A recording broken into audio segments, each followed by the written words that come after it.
Recording, but I like it from this view. Last time I did it, it looked really cool. Kind of like I was a giant. All right, so I actually have two stories, and since that's not part of the rules here, I need a quick vote. First story is funny, shorter, and really tells you like how good of a friend I am. Second story is more serious and has my humor peppered in. And then, I don't know, there's a lesson at the end, probably. Both stories. Sounds like a mashup. Both. We can come back. All right, that's good. Now we got it. I'm up here. All right, we'll start with serious. Well, she just told me I can get two, so I'm going to do it. So we'll do the serious one first, so we'll go out and laugh, hopefully. So this Christmas time for me is a rough time. And I've struggled with alcoholism pretty heavily. And I've gone to treatment 3 times. The last time was just in January. And, that's a whole nother story. But before that, I ended up in a detox center. And it got really questionable there. Like, I was at this place called Royal Life Centers in Yelm. And by the time I got there, I'm in a bad state. I'm not looking good whatsoever. I don't even remember what my blood alcohol content was this time. And so I get there, they check me in, they make me sign all these papers afterwards. It's weird in treatment centers. Like, once you get in, they take the people away and then they make you sign the paperwork. It's like, how the fuck is this legal? My blood alcohol content is fucking, whatever. So besides the point, apparently it's legal. But yeah, so, I get there. This is the first time I've ever detoxed in a center. Every other time has been by myself or with family or people or friends. And so I've never done it with the drugs they give you, which is called Librium. It's a benzo. And so I got in there. There's 24 hours of my life I don't fucking remember. Not from just drinking, but just pills. And I literally woke up thinking it was 11 a.m. later the next day. It was 6 a.m. The whole next day. And I was like, this is fucking weird. And so, yeah. And so, I get up, I start walking around, and I'm in a facility, and it's not that big. There's only 12 beds, and there's about 9 of us there. Or it's 15 beds, whatever, didn't matter. And so the next day I realized I missed the whole day. I was like, shit, I gotta pay some bills. They have my phone. So I have to meet with a counselor in order to do that and check that out so I can pay my, I could be a kid and they could watch me and shit. And so, I go up to the caseworker and I'm like, hey, it's the morning time. I'm like, I need to get my phone so I can do this. And she's just like, okay, yeah, I can do it later. I'm like, all right, I'll come back later. It's 9 a.m. I leave, come back, 11 o'clock. Ask her the same thing. She's like, sorry, not right now. Pushes me back. I'm like, okay, I'll come back at 1. Come back at 1. Pushes me again. It's getting to 3 o'clock, and I have to pay some of these bills by the end of this day. And so I'm okay, it's one of them's my car bill. I don't fucking do this. I know I should have done it earlier when I was drinking, so sorry. And so, she gets me down to 4 o'clock, and I'm like, okay, business hours are coming. And so, I finally just walk into her fucking office, and I'm like, hey, I've been waiting all day. What the fuck is going on? And then she's like, oh, I'm sorry. You're not my only client. Now, for some background here, I used to work at Indian Child Welfare, caseworker. And so, I used to manage up to 22 cases, and that requires me to travel, and then I monitored up to 118. And when she said that to me, I was like, does she think I'm a fucking fool?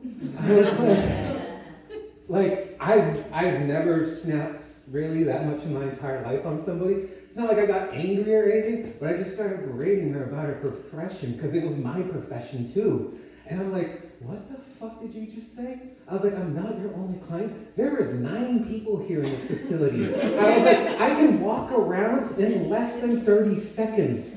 And I'm just I was like, how long have you been working here? And she's like, 2 years. I was like, whew, you should seriously consider fucking changing your career.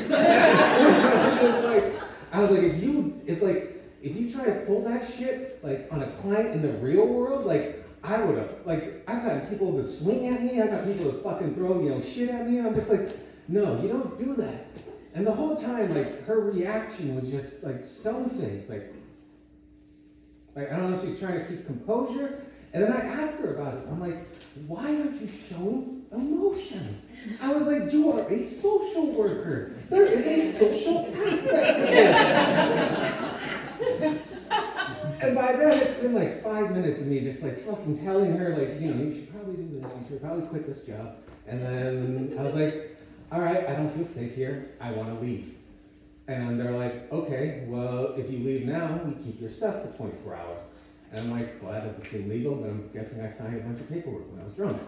So they're like, well, if you sign this, it's called an AMA, it's against medical advice. In 48 hours, we'll release you, and then you get your stuff and you can go. And I was like, okay. I was like, I can wait 48 hours.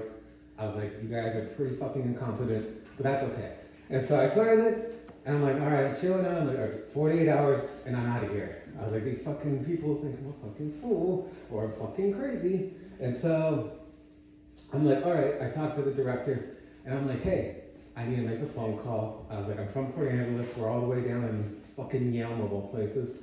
And I'm like, so I need to start transportation. And he goes, oh, sorry, we don't allow you to do that when you sign the contract. I'm like, what do you mean you don't allow us to do that? I was like, what happens if, we got a guy here from Spokane, like, what happens? He's got to set up something. He's like, no, sorry, it's policy. And mind you, I'm still on the live-in, so I'm like a little fucking foggy, and then after yelling at that girl for like, it was like 10 minutes at least. Like, not yelling, but it was like this right now, this bit. Almost. And so, and like, I'm just like, so I walk away and I'm like, how is that a fucking policy? And I'm like, I go around and talking to this therapist who talked me down, and she's like, yeah, it's policy. And I'm like, okay.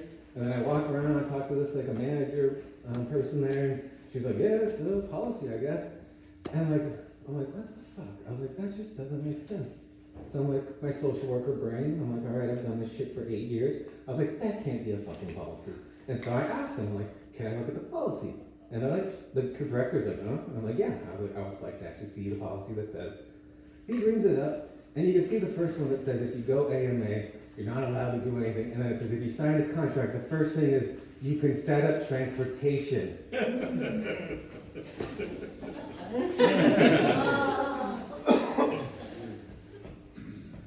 I got very angry at the director. And I was like, from one director to a fucking other, I was like, you're either fucking incompetent or something fishy is going on. I was like, if you think you're gonna make a fucking fool out of me, I was like, look at that. And next thing you know, he became my best fucking friend after he saw that. And I was like, yeah, I am filing complaints with everybody here, basically. I was like, yeah, this is what happened. But the mind fuck of it all is like, again, I have 8 years experience in this field. I was the director of a mental health program. And like, for them to pull that shit on me, like, that just gives the rest of us such a bad fucking name. Like, it doesn't just make a fool out of all the social workers. It's all of it. That's what it does. Like, when someone like that tries to pull that type of shit, it really mind fucks with someone who's in addiction. And you're about to be told that you're gonna get pushed out the door, and you're like, oh, yeah, and figure it out. It's like, granted, I would have fucking lived, yeah. Granted, though, I went to the store and fucking picked up a pint or a gallon. Shit, who knows? And so that type of shit, like, I don't fucking stand for that shit, and I don't have to be made a fool that way. So, thank you.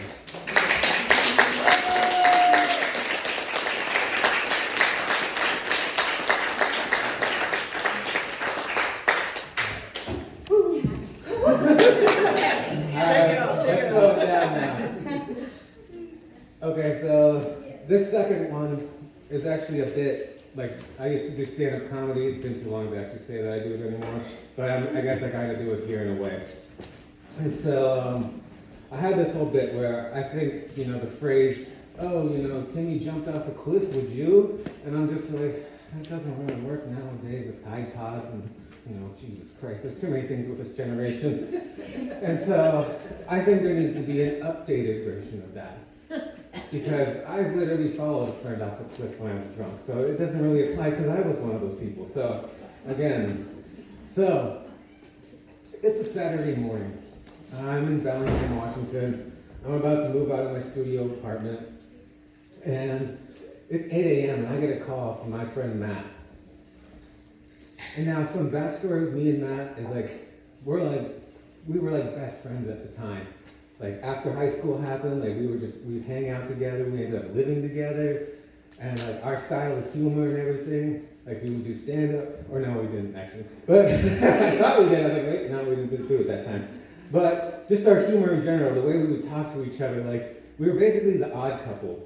Like he was super neat, like I mean, fucking makes your bed and like everything is organized. His CDs were all organized alphabetically. Like, that's how old I am apparently. But and so yeah, and then he never, when we lived together, he never lived on his own.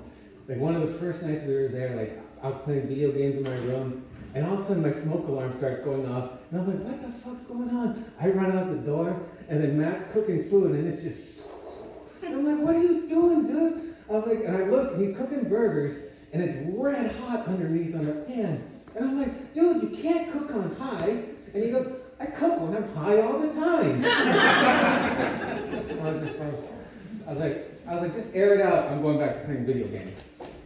But like, we lived together for a year. We have a lot of, friendship.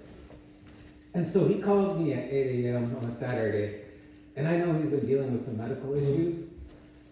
And I'm like, oh shit, I'm like, something must be up. I was like, there's no reason for him to call me at 8 a.m. on a Saturday. It's not our friendship that way. And so I'm like, unless there's something up. And so I pick it up. Immediately in his voice, I can tell there's something wrong. And I'm like, okay. I was like, what's going on, dude? He's like, man, can you come over here right now? I'm like, yeah. I was like, I'll be there in a heartbeat. I'll be there, all right? I'm like, what the fuck's going on? Like, I know he's been having kidney issues, bladder issues. I'm like, what the fuck could be going on? I was like, why is he calling me? Why not an ambulance? But either way, I race over there, and I'm only like 10 minutes away. And so I dart out, I get there, and like he's like, the door's open. So I walk in, he's like, back in the bathroom. I'm like, oh, this is sounding good. And so like I walk around the corner, and I forgot that he told me he had a catheter. There he is telling me he tried to pull it out himself. And I'm like, okay, yeah, what do you want me to do? Drive you to the hospital? And he's like, I'm gonna need you to pull it out. This is why I talked about our friendship beforehand. So he knows to the extent where I'm going. And he knows I talk about this joke. He's like, oh yeah, of course. He's like, and he's hilarious to me. So. And I'm just like, and so I'm like, okay. And so there he is, like on the bathroom floor, and you can tell he's obviously in pain, and I'm like, all right. I was like, do you have any gloves? And he's just like, yeah, there's some dishwasher ones underneath the sink. I was like, perfect, exactly for this surgery, okay. And so I go back there, I go into the sink, and his kitchen, I grab it, and there's this like fucking bottle of like something, I don't even remember, and I was like, yep. I was like, I don't care, 8 o'clock, boom. Obviously I'm an alcoholic, but either way, I think anyone in my situation would have been like, okay, this is fucking weird. But I go back in there, and I'm just like, he's in just, like, I could just see it. Like, he's usually a pale guy, but like, it was like deathly pale. And so I'm just like, oh shit. And so I'm like, dude, I was like, shouldn't a fucking doctor be doing this? He's like, yeah, probably. And I'm just like, probably. I was like, whatever, man. I was like, how do you want me to grab this? And just like, just pull it, dude. And I was just like, all right. And then so like, I just start pulling, and like, at first it takes a lot. Like, I didn't realize. I'm just like, I'm like, fucking pulling. He's screaming, I'm screaming. I don't know if we're having a boy or a girl. And then the final thing at the end, there's a ball at the end that just pops out of his penis. That is an image that I will never forget. I did not know that, the catheters. So my friendship with Matt is still great, actually. We are still probably really good friends. I talk to him every once in a while. Because I mean, by the end of this joke, I like to say one thing, and I'm just like, I was like, he did have a real nice dick.